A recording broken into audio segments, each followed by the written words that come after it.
درنو او قدرمنو لیدونکو دا د سلطان خېلو مهم او ستراتیژیک بیس تازه ونیول شو. دا هم یو مهم او ستراتیژیکه سیمه وه.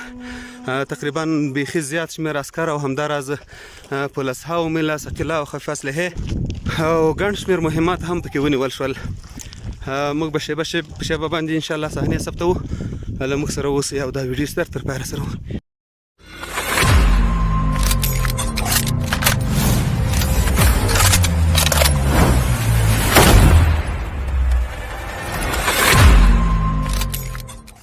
او قدرمنو لیدونکو دا د سلطان خېلو مهم او ستراتیژیک بیس تازه ونیول شو. دا هم یو مهم او ستراتیژیکه سیمه وه. تقریبا بیخي زیات شمېر عسکر او همداراز پولیسها ومیله ثقیله او خفیفه اسلحې او ګڼ شمېر مهمات هم پکې ونیول شول. موږ به شیبه باندې انشاءالله صحنې ثبتوو. له موږ سره اوسئ او دا ویډیو تر پایه سره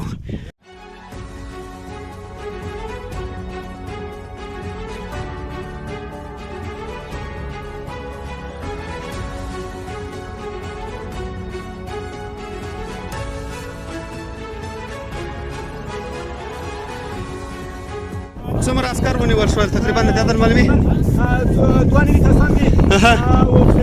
شوبلې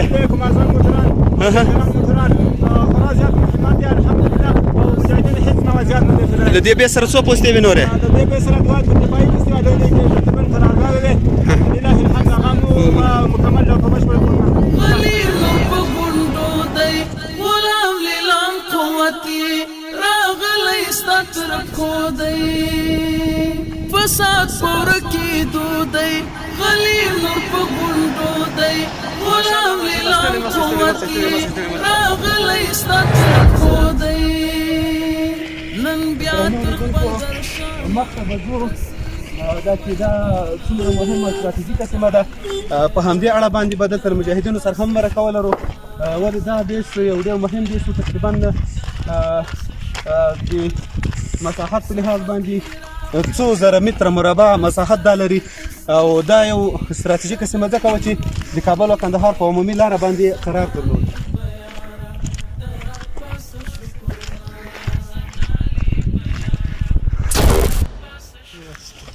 درنو لیدونکو نه یوازې دا نظامي کنډک بلکې له دې سره 2 امنیتي پوستې چې د همدې بیس امنیت یې ساته هغه هم ونیول شوې. الحمدلله په دې سره د مجاهدینو د فعالیت څخه نوره هم پراخه شوه. په دې مهم بیس کې بیخي بې شمېره وسایل رینجران ټانګان او نور مهمات ونیول. شپه سهاره اذان ووایا ماتې تور اشغال کړ غازیاره اذان ووایا تیره شوه د کفر شپه سهاره اذان ووایا ماتې تور اشغال کړ غازیاره اذان ووایا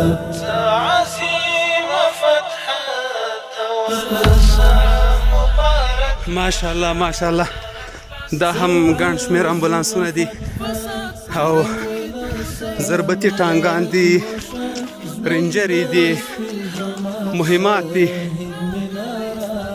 دا ټول د الله تعالی په ځانګړي نصرت سره د سید آباد ولسوالۍ په مهم ستراتیژیکه سیمه د سلطان خېلو بیس کې ونیول شول.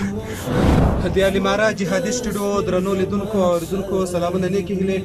د سید آباد ولسوالۍ ستراتیژیک سیمې سلطان خېلو بیس ته راغلی یو. دا بیس هم د افغانستان د اسلامي امارت د مجاهدینو واک ته ورغی. په دې سره د اسلامي امارت د مجاهدینو د فعالیت څخه نوره هم پراخه شوه او باید وایم چې دا بیس له څو ورځو را په دې خوا کلکې محاصرې لاندې و. همدا اوس موږ دلته قرار لرو. دلته د کابل د ادارې تقریبا تر 90 و زیات عسکر اوسېدل. هغوی ټول تسلیم شول او ورسره ګڼ شمېر شوبلې ټانګان رینجران وساید او همداراز مهمات او پولیسها ومیله ثقیله او خفیفه اسلحې هم تازه د اسلامي امارت د مجاهدینو واک ته ورغلې.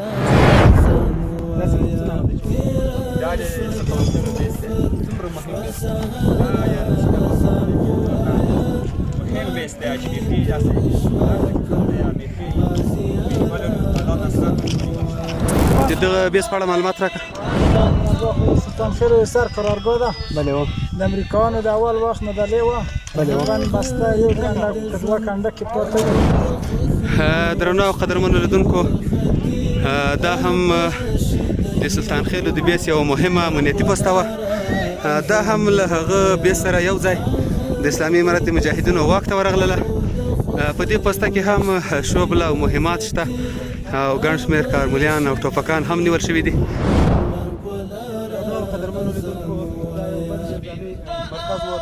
کابل د ادارې د چارواکو چې دلته به دوی پکې اوسېدل، دا هم د سلطان خېلو د بیس مهم او ستراتیژیک ځای و. له همدې غرنی هوا، بیسي توپ او نور هوانونه دې بیس ته څېرمه د ملکي هېوادوالو کورونه به باندې ویشتل او هغوی به یې کلکه کول. ګرانو محترم ولیدونکو، د غلام ادارې عسکر د زخمي توپ په حالت کې مجاهدینو روان کړي تداوی دپاره. تاسې خپله وینئ دا د عسکرو زخمیان دي چې په دغه بیس کې زخمیان شوي. میدان وردګ ولایت د سیدآباد ولسوالۍ د سلطان خېلو د بیس عسکر دي چې څو ورځې محاصرې نه وروسته نن مجاهدینو ته تسلیم شول. تاسې خپله په ویډیو کې وینئ چې اسلحه او شی ورسره اخیستي دي او مجاهدینو ته د تسلیمۍ په حال کې دي. په دغه بیس کې صلحاو عسکرو وخت روا. اوس تاسې وینئ د الله تعالی په نصرت او په کمک مجاهدینو ته تسلیم شول. الحمدلله ثم الحمدلله. د الله تعالی خاص نصرت دی چې د مجاهدینو سره دی.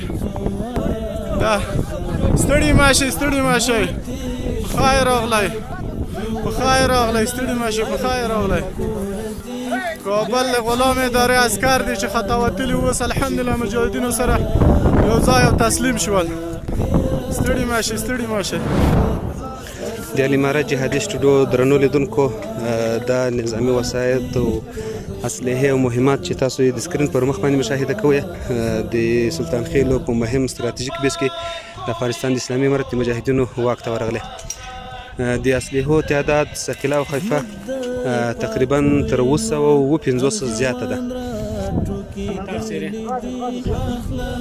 دا یو بل موټر ده، دا هم له کارملیو M16 او M4 څخه بار ولاړ ده.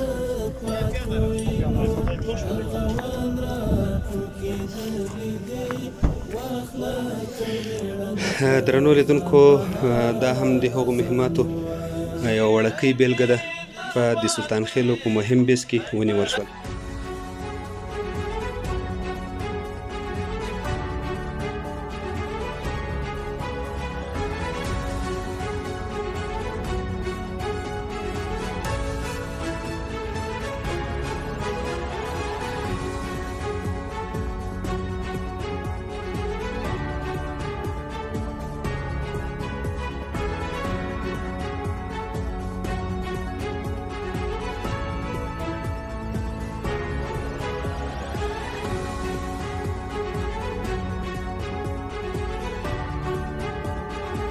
لوی نصرت ودینسه چې په داسې یوه مهمه نقطه چې هغه سیدآباد ولسوالي ده، کابل په دروازه کې پرته ده، نو غټ فتوحات راغلل، غټ جنګونه، هغه ولسوالي قومنداني دا ټول فتح شول.